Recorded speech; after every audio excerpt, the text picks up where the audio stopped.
Hello guys, in this tutorial I will show you guys how to install a plugin in a WordPress website.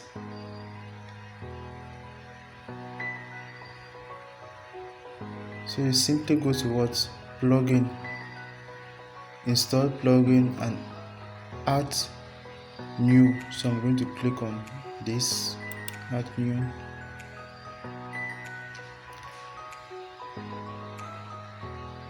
So once I'm there,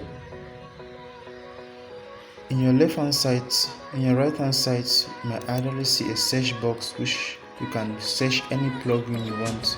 So here I'm the case, I'm going to choose any plugin at random. So I will like choose this plugin. So that's it. Install, that is activate. You can activate. So as you can see, this is a plugin. So I'll simply go back to my plugins to see if the plugin is actually there. So this is the plugin here.